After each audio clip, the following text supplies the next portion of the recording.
So yun nga guys, welcome back sa ating YouTube channel Opinion Mo TV. At ngayon nga mga idol ay ating pag-uusapan ang patungkol nga sa mga illegal na droga o kung paano ba ito naresolba o kung paano ginagawa ng ating mga nakaraang administrasyon, lalong-lalo na noong administrasyon ng dating Pangulong Duterte. Kung noong panahon nga mga idol ng ating dating Pangulo na si Duterte ay puro patayan, kaliwat kanan mga idol, ang mga patayan na nagaganap sa ating bansa ay okay lamang ito sa kanya mga idol, basta't ayon sa kanya mga idol ay ang mapapatay o ang papatayin ay mga pawang mga kriminal o mga drug users na salot yung sa ating lipunan. Well, kung para sa ibang mga idol ay ito ay okay lamang para sa mata ng ibang tao. Okay lamang mga idol na magkaroon ng mga patayan, basta't ang mahalaga ay mga kriminal ang mapapatay. Well, para sa akin mga idol ay pwede namang humantong sa hindi patayan ang magaganap na war on drugs ng ating dating Pangulo. Kaya nga po mga idol, tinawag na war on drugs ay susugpuin ang mga illegal na droga at hindi ang mga tao. So paano mo masasabi mga idol na pinoprotektahan mo ang mga tao kung papatayin mo din naman ang mga gumagamit nito? Well, ang akin lamang naman mga idol ay sana ay inuna ng ating dating Pangulo na maubos ng tuluyan ang illegal na droga sa ating bansang Pilipinas at ipagbawal na mga idol ang pagpasok nito sa ating bansa, at sana ay hinigpitan na nila ang mga seguridad para hindi na makapasok sa ating bansa ang mga illegal na droga na siyang lumalaganap sa ating bansa. At pati na rin mga idol, ang mga paggawaan dito sa ating bansang Pilipinas ay dapat ay inubos na rin ng ating Pangulo kung yun naman talaga ang kanilang layunin na ubusin ang illegal na droga. Well, paano mga idol mauubos ng tuluyan ang mga illegal na droga sa ating bansang Pilipinas kung ang inuuna nila ay patayin ang mga gumagamit nito? Napakadaling sabihin mga idol na uubusin ang mga illegal na droga sa ating bansa. Kahit sa ang bansa mga idol ay napakarami at laganap ang mga illegal na droga na kung saan nga mga idol ay walang katapusan ang mga ito. Kung sana nga mga idol ay pinag-aralang mabuti ng ating dating Pangulo kung paano talaga tuluyang masugpo ang illegal na droga na hindi hahantong mga idol sa mga patayan na kung saan nga mga idol ay maraming inosenteng buhay ang nadamay. Well, para sa iba mga idol ay napakadaling sabihin na okay lamang at napakaganda ang mga ginawa ng ating dating Pangulo patungkol nga mga idol sa war on drugs. Napakadali sabihin ito para sa inyo mga idol dahil wala kayo sa sitwasyon ng mga biktima na nadamay. At napakadali rin mga idol sabihin sa inyo na napakaganda ng mga ginawa ng ating administrasyong Duterte dahil hindi kayo nasa sitwasyon mga idol ang namatayan ng mga tatay, mga anak at mga kapamilya. Subalit kung kayo mga idol ay kabilang sa mga biktima ng mga AGK noong nakaraang war on drugs ng ating Pangulong Duterte, ay maaaring kayo ay kabilang din sa mga humihingi ng hustisya. Napakadali lang ito mga idol para sa inyo na sabihin na mga adik ang mga pinatay dahil wala kayo sa sitwasyon.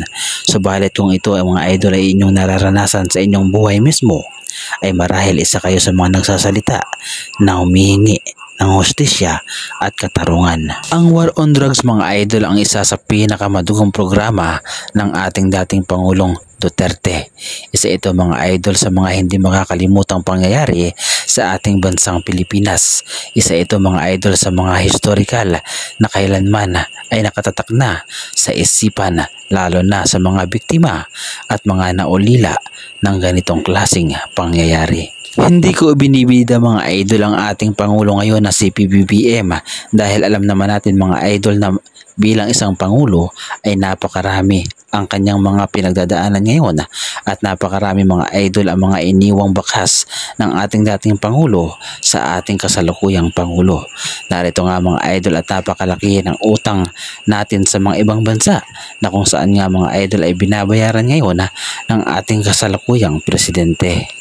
Ang layunin mga idol ng ating Pangulo ngayon ay masugpo ang mga illegal na droga nang hindi gumagamit ng karahasan. At hanggat maaari nga mga idol ayon sa kanya ay hindi na maganap ang mga dating nangyari na kaliwat kanan mga idol ang mga patayan. Ngunit sa kabila ng mga patayan mga idol na mga nagaganap noon ay hindi pa rin naman na-solve ang problema tungkol sa mga illegal na droga. Ang lahat ng ito mga idol ay sinabi ng ating Pangulo matapos nga mga idol na mahuli ang mga illegal na droga sa Batangas na kung saan nga mga idol ay nagkakahalaga ng 13 billion pesos o mahigit pa rito. Na ayon nga mga idol sa ating Pangulo ay ito na ang pinakamalaking nasamsam na illegal na droga sa kasaysayan sa ating bansang Pilipinas. Kaya naman ang lahat ng ito mga idol ay ipinagmalaki ng ating Pangulo dahil sa kabila nga mga idol ng laki ng mga illegal na droga na ito ay wala di umanong nagbuwis ng buhay. At narito nga mga idol ang pahayag ng ating Pangulo. Yung pinakamalaking huli na nagawa natin. This is the approach that we are taking to the drug war. Maaaring mapagtagumpayan sa pamamagitan ng kasalukuyang programa ng kapulisan at intelligence na hindi na kailangang gumagamit ng karahasan.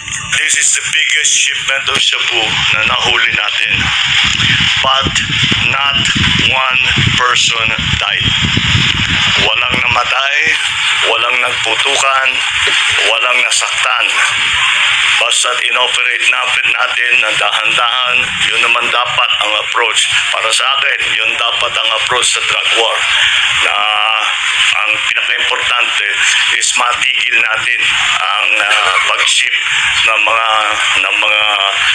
drugs. Kung kayo ang tatanungin mga idol, ano ang mas magandang gawin upang tuluyan ng masugpo ang illegal na droga? Sang-ayon ba kayo mga idol sa mga ginawa noon ng ating dating Pangulo na okay lamang mga idol na magkaroon ng patayan dahil ito di umano nga mga idol ang mabisang paraan upang tuluyan ng masugpo ang illegal na droga sa ating bansang Pilipinas. At sa ating kasalukuyang presidente naman mga idol, sang-ayon ba kayo sa kanya na hindi na kailangan pang gumamit ng dahas mga idol para lamang masugpo ang illegal na droga, at ang kinakailangan gawin mga idol ay ang droga mismo mga idol ang tuluyan ng mawala sa ating bansang Pilipinas, at hindi na kinakailangan pa mga idol na magdanak ang dugo para lamang masabi na ang droga ay mawawala na sa ating bansa.